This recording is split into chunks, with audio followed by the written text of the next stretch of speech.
வணக்கம். மாலை முரசு செய்திகளை விரிவாக பார்ப்பதற்கு முன் தலைப்புச் செய்திகளை பார்க்கலாம். ஒசூரில் 100 கோடி ரூபாய் முதலீடு செய்கிறது அமெரிக்காவின் RGBSI நிறுவனம். மேம்பட்ட மின்னணு மற்றும் டெலிமாடிக்ஸ் உற்பத்தி நிறுவனத்தை அமைக்க முதலமைச்சர் மு.க. ஸ்டாலின் முன்னிலையில் புரிந்துணர்வு ஒப்பந்தம் கையெழுத்து.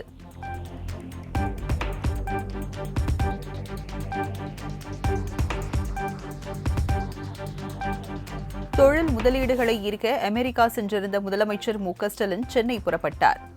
சிகாகோ விமான நிலையத்தில் அமெரிக்க வாழ் தமிழர்கள் உற்சாகத்துடன் வழி அனுப்பினர்.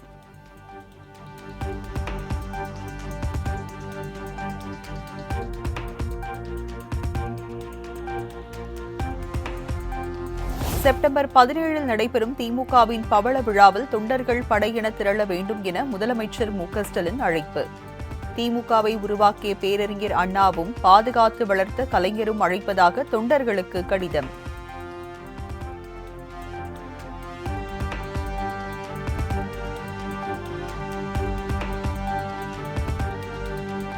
தெற்கு தான் வடக்கிற்கு வழிகாட்டுகிறது என்கிற அளவிற்கு திமுகவின் கொள்கை தாக்கம் நாடு முழுவதும் பேசப்படுவதாக முதலமைச்சர் மு.க. ஸ்டாலின் பெருமிதம்.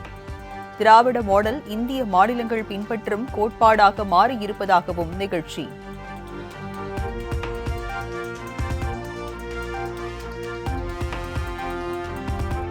கோவையில் நடந்த தொழில்துறை கலந்தாய்வு கூட்டத்தில் இனிப்புக்கு 5%, காரத்திற்கு 12% வரி விதிப்பு என பேசிய விவகாரம். மத்திய அமைச்சர் நிர்மலா சீதாராமனை சந்தித்து மன்னிப்பு கேட்ட அன்னபூர்ணா ஹோட்டல் உரிமையாளர் சீனிவாசன்.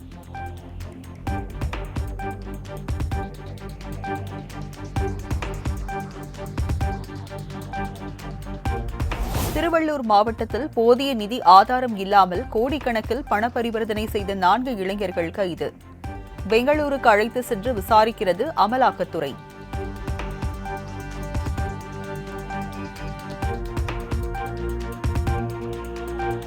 சென்னையின் பல்வேறு பகுதிகளில் மின்சார விநியோகம் தடைப்பட்டதால் மக்கள் அவதி.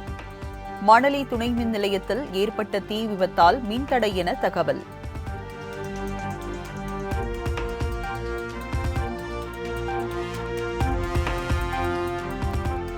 சென்னையின் பல்வேறு பகுதிகளில் மின் நிலையத்தை முற்றுகையிட்ட பொதுமக்கள்.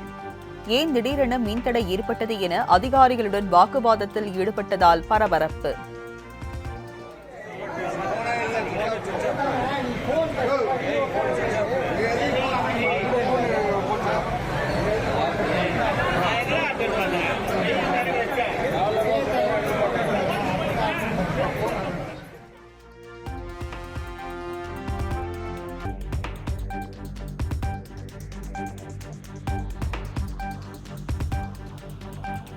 மேற்குவங்க முதலமைச்சர் பதவியில் இருந்து ராஜினாமா செய்ய தயார் என மம்தா பானர்ஜி அறிவிப்பு. பெண் மருத்துவர் பாலியல் வன்கொடுமை விவகாரத்தில் நீதி கிடைக்க வேண்டும், பதவி முக்கியமல்ல என உருக்கம்.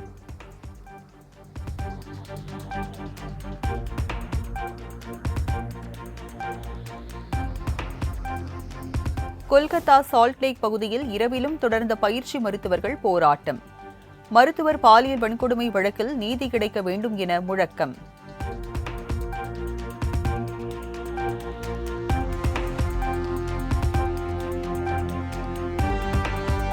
மும்மொழி கொள்கையை ஏற்காததால் கல்வி நிதியை மத்திய அரசு நிறுத்தக்கூடாது.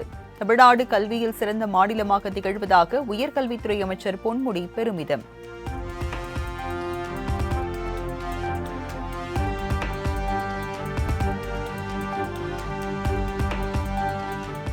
திமுகவில் உழைப்பவர்களுக்கு உரிய அங்கீகாரம் விரைவில் கிடைக்கும் என அமைச்சர் KN நேரு உறுதி. தொண்டர்களின் எண்ணங்கள் நிறைவேறும் காலம் விரைவில் வரும் எனவும் பேச்சு.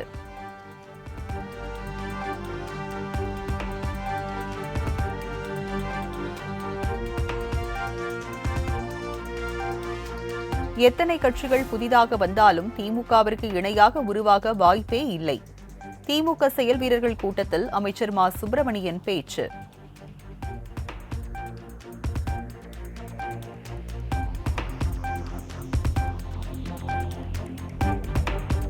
தமிழ்நாட்டில் சாதிவாரி கணக்கெடுப்பை நடத்த வேண்டும் என சீமான் வலியுறுத்தல்.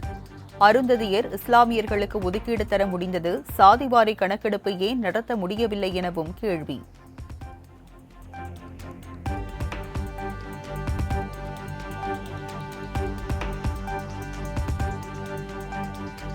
மதுரை மாவட்டம் வில்லூரில் நடைபெற்ற திமுக கூட்டத்தில் வழங்கிய பிரியாணி சாப்பிட்டவர்களுக்கு வாந்தி மயக்கம். மதுரை விருதுநகரில் உள்ள அரசு மருத்துவமனையில் 200க்கும் மேற்பட்டோர் சிகிச்சைக்காக அனுமதி.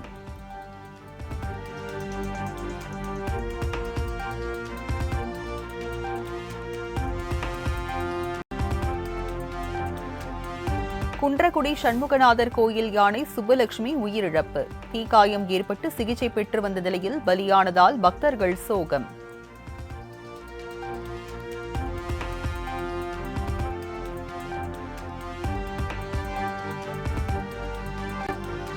தொடர் விடுமுறை மற்றும் மிலாடி நபி பண்டிகையொட்டி கிளாம்பாக்கம், கோயம்பேட்டில் இருந்து சிறப்பு பேருந்துகள் இன்று முதல் இயக்கம். 1145 பேருந்துகள் இயக்கப்பட உள்ளதாக போக்குவரத்து துறை அறிவிப்பு.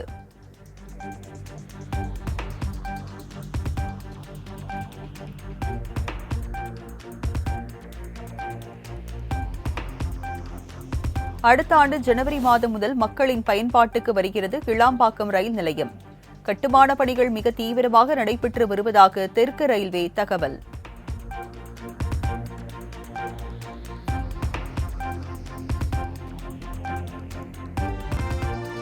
குற்றாலம் மெயின் அருவியில் சுற்றுலா பயணிகள் குளித்துக் கொண்டிருந்த போது விழுந்து கொடிய விஷமுடைய பாம்பு. அலறி அடித்துக் கொண்டு சுற்றுலா பயணிகள் ஓடியதால் பரபரப்பு.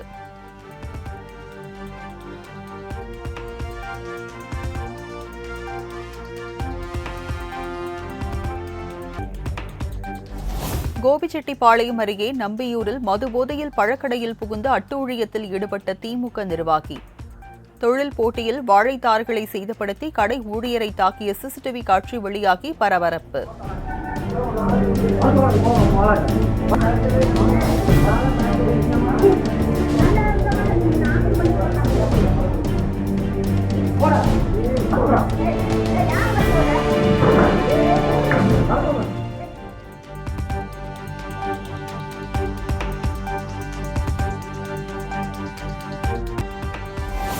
புதுச்சேரி மாநிலம் ஏனாம் மாகாணத்தில் சூரிய அஸ்தமனத்தின் போது வழக்கத்திற்கு மாறாக கரும் சிவப்பு நிறத்தில் காட்சியளித்த வானம். ஆச்சரியத்துடன் பார்த்து சென்ற பொதுமக்கள்.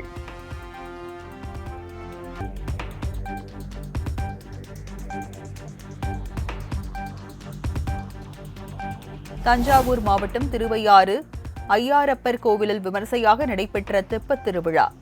ஏராளமான பக்தர்கள் கலந்து கொண்டு சுவாமி தரிசனம்.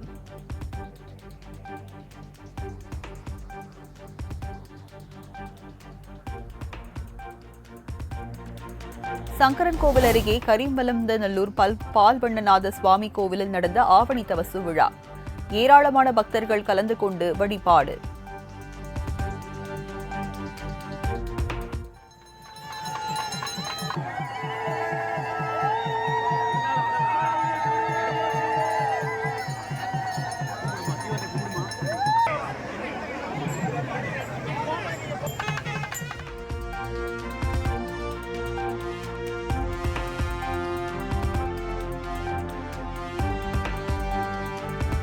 ஓணம் பண்டிகையை முன்னிட்டு சபரிமலை ஐயப்பன் கோயிலில் இன்று நடை திறப்பு.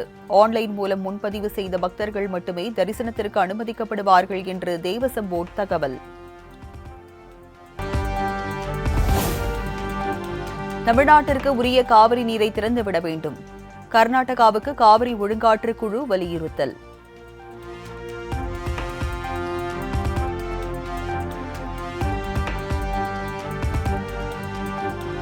மார்க்சிஸ்ட் கம்யூனிஸ்ட் கட்சியின் பொதுச் செயலாளர் சீதாராம் யெச்சூரி உடல்நலக்குறைவால் காலமானார்.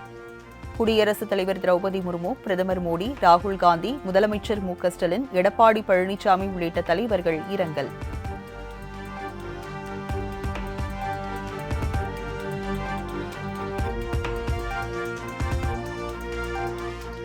பாராலிம்பிக் போட்டியில் தங்கப்பதக்கம் வென்ற நவ்தீப் சிங் பரிசளித்த தொப்பி. தரையில் அமர்ந்து பெற்றுக் கொண்ட பிரதமர் மோடி. दिखाई दे तो क्या पहनाना चाहोगे? तो मैं यहाँ बैठता हूँ, तुम पहनाओ.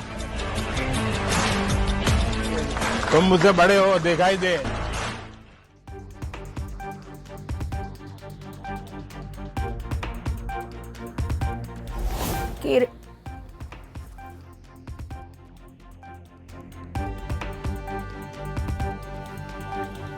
கேரள உயர்நீதிமன்ற உத்தரவை தொடர்ந்து ஹேமா கமிட்டி அறிக்கை விசாரணை குழுவிடம் ஒப்படைப்பு. முக்கிய நடிகர்கள் உட்பட யார் யார் இந்த வழக்கில் சிக்குவார்கள் என்ற விவரம் விரைவில் வெளிவரும் என எதிர்பார்ப்பு.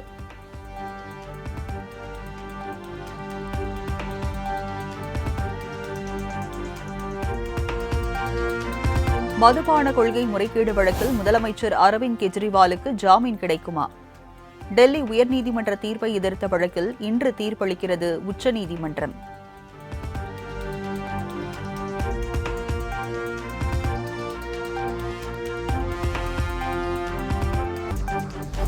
சுவிட்சர்லாந்தை சேர்ந்த முன்னாள் அழகி கிறிஸ்டினா ஜோக்கிமோவிச் கொலை செய்யப்பட்ட வழக்கு. உடல் பாகங்கள் அடையாளம் தெரியாத அளவுக்கு கொடூரமாக கொலை செய்த கணவனை கைது செய்த போலீசார்.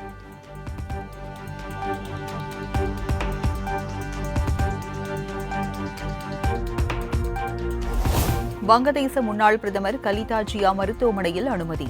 டாக்காவில் உள்ள தனியார் மருத்துவமனையில் அனுமதிக்கப்பட்டு தீவிர சிகிச்சை.